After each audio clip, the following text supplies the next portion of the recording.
Allez, bienvenue dans cette nouvelle vidéo. On va parler de mes performances de janvier. Je vais vous faire un bilan complet du 1er janvier au 31 janvier, d'accord?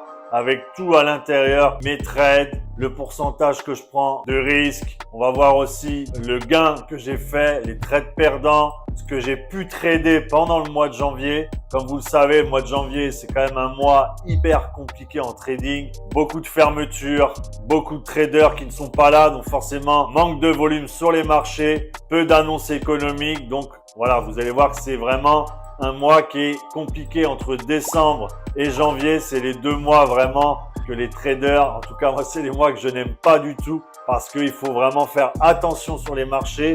Et vous allez voir avec mes performances que je m'en sors pas trop mal pour un mois de janvier. En tout cas, je pense que je suis pas à plaindre. Je vais vous montrer tout ça. On va se retrouver sur mon écran. Mais avant ça, voilà, mettez-moi bien un pouce bleu et abonnez-vous à la chaîne. Même un commentaire si vous voulez. Ça fait toujours plaisir de soutenir cette nouvelle chaîne que j'ai lancée. Et si on veut que l'aventure continue, tout dépend de vous. Allez, on se retrouve de l'autre côté. À tout de suite. Allez, c'est parti. Comme vous voyez, on se retrouve sur mon écran. D'accord, donc vous pouvez voir tout en haut la date de début. Donc on est bien janvier, le 1er janvier, comme vous voyez avec le graphique, jusqu'au 31 janvier, d'accord? Ça, c'est vraiment important. Comme vous pouvez le voir, au niveau des pertes, donc je suis à 1%, d'accord? 1%, voire 2% de risque. Mais là, j'ai préféré être transparent avec vous. J'ai mis 1%. Comme ça, voilà, les stats sont bonnes. Donc, comme vous pouvez le voir, j'ai réalisé donc 35% de gains. D'accord, au mois de janvier, comme je l'ai dit, je m'en sors pas trop mal, ce qui fait une moyenne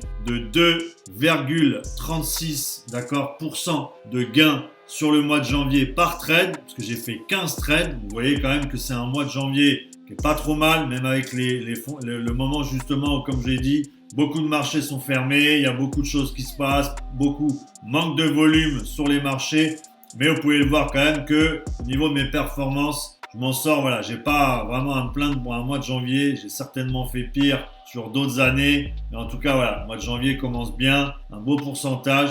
Donc, vous pouvez le voir au-dessus, les résultats, d'accord, les résultats des trades, vous avez vu, donc j'ai 40% de break-even, d'accord, le break-even c'est quoi? C'est des trades que j'ai dû lancer, d'accord, et j'ai justement mis mon stop loss au prix d'entrée, pris des clôtures partielles sur ces trades et forcément ils ont été après toucher le stop loss, mais ce qui fait quand même que j'ai zéro perte, j'ai que des gains.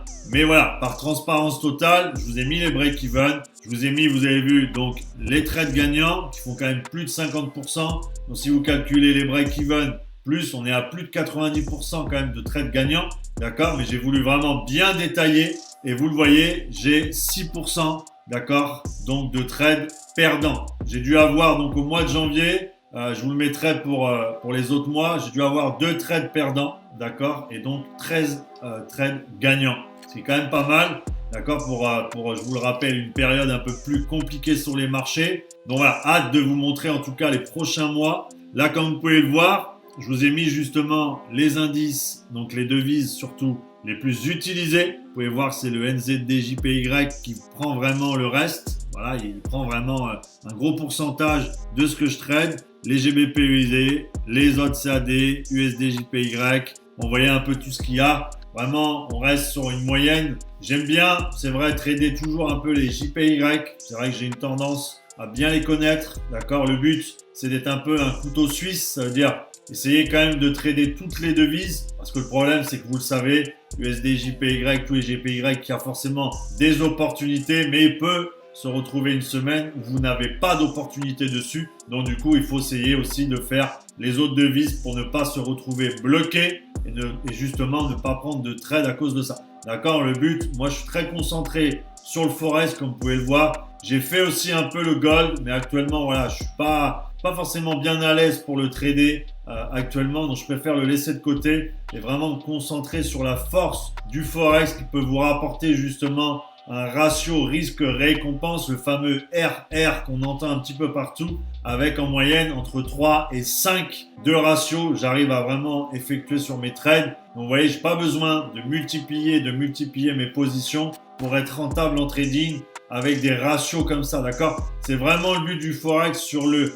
gold et les indices boursiers, c'est plus difficile.